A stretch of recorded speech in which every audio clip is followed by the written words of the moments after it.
Hello students, आज हम 8th class में एक्सरसाइज 3.3 का क्वेश्चन नंबर 6 करेंगे। तो क्वेश्चन नंबर 6 में क्या कह रहा है भाई कि two adjacent angle of a parallelogram have equal major, find the measure of the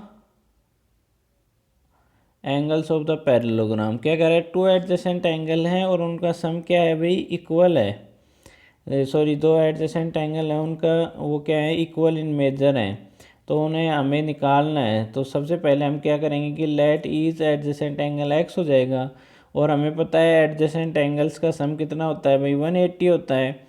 इसलिए यहाँ पे क्या लिख, since the adjacent angle in parallelogram are a supplementary, यानी कि उनका सम 180 होता है। तो x plus x is equal to 180 हो जाएगा और 2x इज इक्वल टू 180। तो x इज इक्वल टू कितना आ जाएगा भाई अपना 90 degree.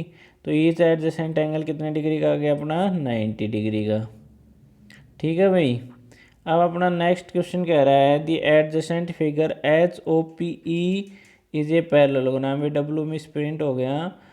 Find the angle measures X Y and Z, state that the properties you use to find them. तो ये हमें फिगर दे रखी है भाई एच ओ पी, ये हमारी पैरेललोग्राम है और पैरेललोग्राम में ओ एंगल का एक्सटीरियर एंगल दे रखा है अपने को 70 डिग्री। तो सबसे पहले हमारे पास ये एंगल निकालना आसान रहेगा, क्योंकि आपको पता है इंटीरियर और एक्सटीरियर एंगल मिलके क्या बनाते हैं, लीनियर पेयर। इसलिए मैंने सबसे पहले ये ले लिया angle H O P plus 70 degree is equal to 180, क्योंकि एंगल ऑफ लीनियर पेयर, ये एंगल दोनों लीनियर पेयर के हैं।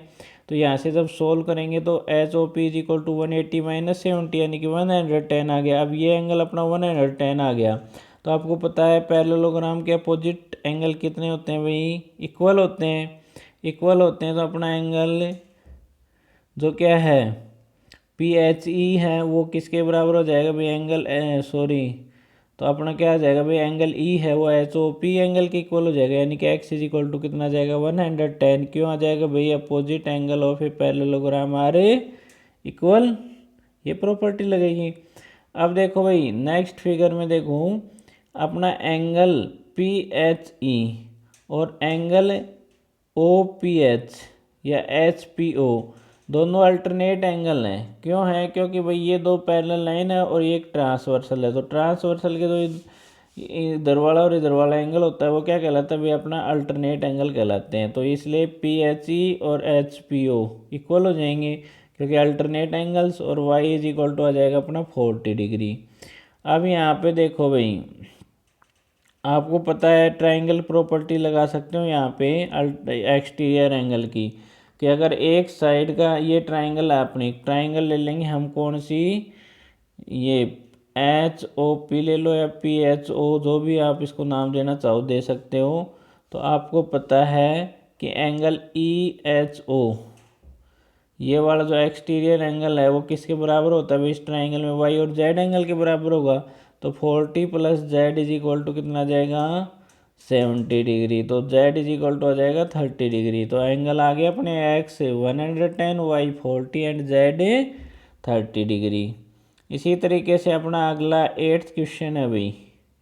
8th क्वेश्चन में क्या कह रहा है, the following figures guns and runs GUNS and RUNS are parallelogram. Find x, y length in centimetre. तो अब आपको पता है जी पैरेललोग्राम होती है तो उसके अपोजिट साइड्स क्या होते हैं, इक्वल होती हैं। तो सबसे पहले हमने पैरेललोग्राम ले ली GNUS।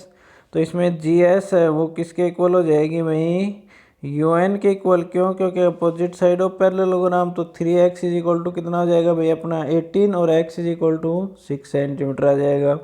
इसी तरीके से दूसरी GU और SN भी इक्वल होंगे। क्यों, क्योंकि अपोजिट साइड ऑफ पैरेललोग्राम है। तो 3y minus 1 is equal to 26। तो 3y इज इक्वल टू कितना आ जाएगा 27 और y इज इक्वल टू 27/3 यानी कि 9 सेंटीमीटर। तो hence x is equal to 6 and y is equal to 9 centimetre आ गया।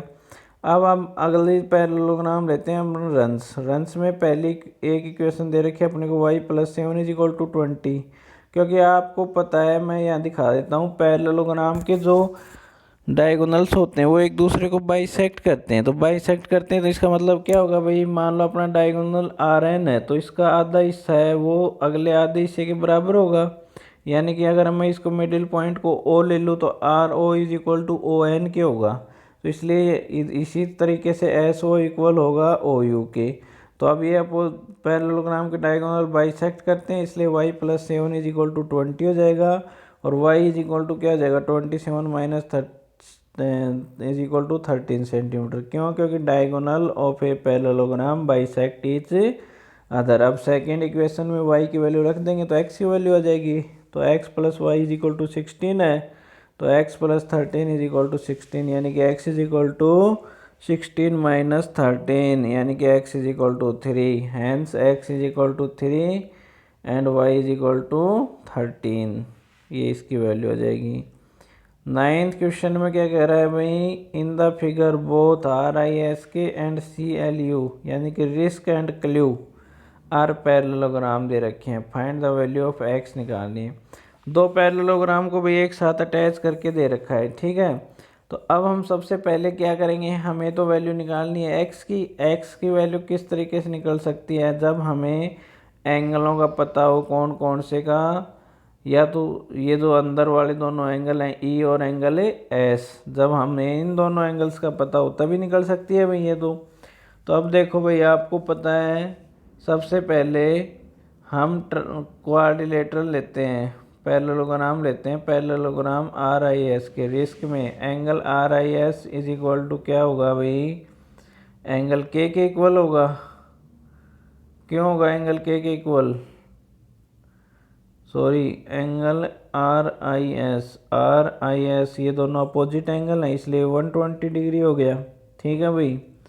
अब ये 120 डिग्री हो गया तो उसके बाद देखो भाई अपोजिट एंगल ऑफ पैरेललोग्राम हमारे इक्वल हो गए, तो ये 120 हो गया और ये भी 120 हो गया। अब देखो भाई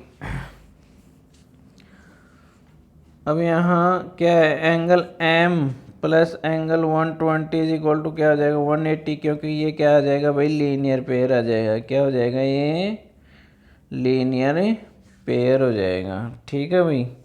तो अब लीनियर पेयर हो गया तो एंगल ई सी आई कितना आ जाएगा अपना 60 डिग्री आ जाएगा लीनियर पेयर से।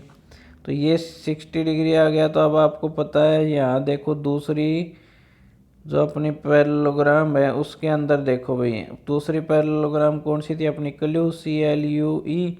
तो आपको पता है एंगल ई है वो एल के बराबर होगा क्योंकि अपोजिट एंगल ऑफ पैरेललोग्राम। तो अब देखो भाई यहाँ से दोनों एंगल आ गए अपने, एस एंगल भी आ जाएगा और ई एंगल भी आ गया। ई एंगल आया 70 डिग्री का और एस एंगल आ गया अपना 60 डिग्री का। तो अब देखो भाई हम ट्रायंगल एंगल सम प्रॉपर्टी लगा सकते हैं तीनों। तो 60 plus N plus 70 is equal to कितना हो जाएगा 180। तो 180 हो गया। तो अब अपने ट्रायंगल का क्या बन गया भाई 130 plus N is equal to 180। तो एन इज इक्वल टू आ जाएगा अपना 50 डिग्री, यानी कि एक्स एंगल आ जाएगा 50 डिग्री, ठीक है भाई। अब देखो अगला क्वेश्चन क्या कह रहा है, explain how this figure is trapezium which is two sides are parallel. Trapezium कब होती है भाई, ट्रेपीजियम जब होती है जब उसके दो interior angles opposite interior angles का सम क्या आ जाए 180 आ जाए। तो यहाँ पे एंगल एम और एल दोनों का सम 180 आ रहा है, तो सम वेट 180 आ रहा है। तो इसका मतलब क्या है भाई, ये ट्रांसवर्सल का काम कर रहा है। और जब ट्रांसवर्सल का काम करता है तो इसका मतलब क्या है, ट्रांसवर्सल किस में आता है भाई, दो पैरेलल लाइंस के बीच में। इसका मतलब कौन कौन सी लाइन पैरेलल हो जाएंगी, एन एम लाइन और के एल लाइन दोनों आपस में पैरेलल हो जाएंगी, ठीक है। Hence K L M N is a trapezium. अब देखो भाई नेक्स्ट क्वेश्चन में कह रहा है फाइंड एम एंगल सी, यानी कि एंगल सी का मेजर निकालना है। फिगर ए बी पैरेलल है डी सी के। तो आपको ए बी डी सी के पैरेलल दे रखा है, इसका मतलब क्या होगा भाई angle B plus angle C कितना होगा 180। क्यों, क्योंकि अल्टरनेट एंगल्स का सम ट्रेपीजियम का कितना होता है 180 होता है ना, या एडजेसेंट एंगल भी आप इनको बोल सकते हो। तो इसका मतलब क्या हो जाएगा भाई एंगल अपना कितने डिग्री का आ जाएगा 60 डिग्री का आ जाएगा, ठीक है।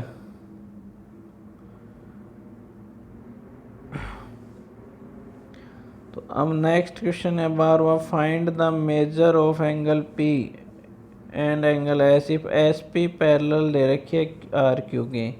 तो S P parallel R Q क्या है, in a figure found the angle R, there are more than one method to find angle P. तो आर एंगल कितने डिग्री का है भाई, 90 डिग्री का है। तो अब देखो भाई एस पी और आर क्यू क्या दे रखी हैं, दो पैरेलल लाइंस दे रखी हैं। इसका मतलब जो एस आर है वो इनमें ट्रांसवर्सल का काम कर रहा है। तो भाई ट्रांसवर्सल का काम कर रहा है तो इसका मतलब क्या हो जाएगा, ये दोनों एंगल इक्वल हो जाएंगे, यानी कि angle P plus angle Q. तो सम ऑफ को इंटीरियर एंगल्स का क्या होता है, 180 होता है। तो एंगल पी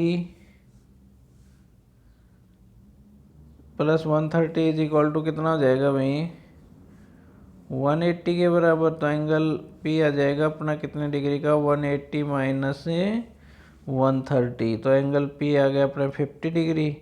तो अब एंगल आर हमें 90 डिग्री का दे रखा है, तो एंगल एस भी कितने डिग्री का आ जाएगा भाई, 90 डिग्री का आ जाएगा। तो यू हैव, अब हमें 3 एंगल मिल गए, तो हम चौथा एंगल निकाल सकते हैं। तो yes one more method of there to find angle P को निकालने का एक और मेथड क्या है भाई, इन तीनों एंगल्स का सम कर दें। क्योंकि एंगल एस और आर तो इक्वल होंगे, दोनों 90 के होंगे। प्लस में एंगल क्यू हमें 130 दे रखा है, तो एंगल पी कितना का आएगा, 50 डिग्री का आ जाएगा।